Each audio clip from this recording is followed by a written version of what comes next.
İslam dinінде мәзһаб ұғымы фиқхтағы мәзһаб, құқықтық мектеп және ақидадағы мәзһаб, сенімдегі мектеп болып екі жақты қарастырылады.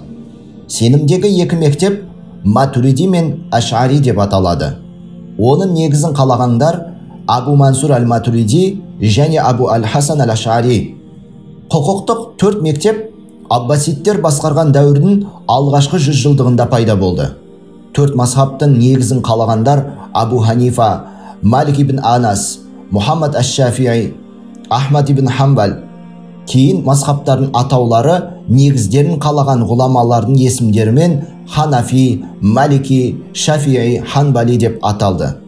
Аталмыш мазхабтардың негізгі ұстанымдары бір болғанымен, кейбір негізгі емес қосымша құқықтық мәселелерге қатысты айырмашылықтары бар, бірақ қарама-қайшылық жоқ. Мазхаб сөзі араб тіліндегі «зәһаба» етістігінен шыққан, жүрілген жол, баратын жер, бағыт деген мағыналарды білдіреді. Шариғатқа негізделген арнайы тәсілдер мен ережелер арқылы Құран мен сүннеттен шығарылған үкімдер мен көзқарастар жиынтығын мазхаб деп атайды. Мазхаб ұстану сахабалар кезінде де болған, тек ол мазхаб деген атқа ие болмаған. Мұхаммед пайғамбар, Алланың оған игілігі мен сәлемі болсын, оның қасында үнемі жүріп, одан үлгі өнегені бойына сіңіре білген сахабалар кейбір жағдайларда жекелеген мәселелерде халық арасында сұрақтарына жауап беру міндетін атқарды. Ондай сахабалар өзгелерге қарағанда исламды тереңірек білген. Мұсылмандар арасында қандай да бір сұрақ туындаған жағдайда олар ең әуелі Мұхаммед пайғамбарға, Алланың оған игілігі мен сәлемі болсын, оған барып үкім сұрайтын еді. Ал Мадинадан алыс жерде тұратындар болса, жергілікті діни білімі терең сахабаларға барып, олардан сұрақ қойып жауап алатын еді.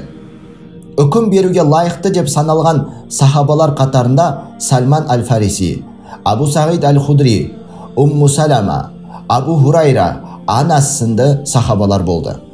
Уақыт өткен сайын сахабалар бірінен соң бірі дүниеден озып, саны азайды. Дәл осы кездерде жалған ғалымдар мен жалған пайғамбарлар көбейіп, мұсылмандардың сенімін әлсіретуге тырысты, қате пәтуалар таратты.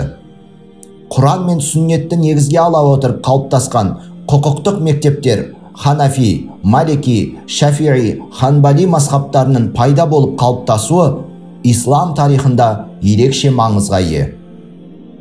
Мазхабтар қоғамда ағымға бөліну, дінді бұрмалау, үкімдерді өзгерту сияқты теріс құбылыстарға тосқауыл бола білді. Ислам әлеміндегі әйгілі ғалым Мұхаммед Ғазалидің мазхабтар исламның теңдессіз мәдениеті һәм тіректері деп айтқан сөзі бар. Осы орайда мазхабтар бөлінуге емес, бірігуге бастайтын құқықтық мектептер болып табылатынын түсінгеніміз жөн.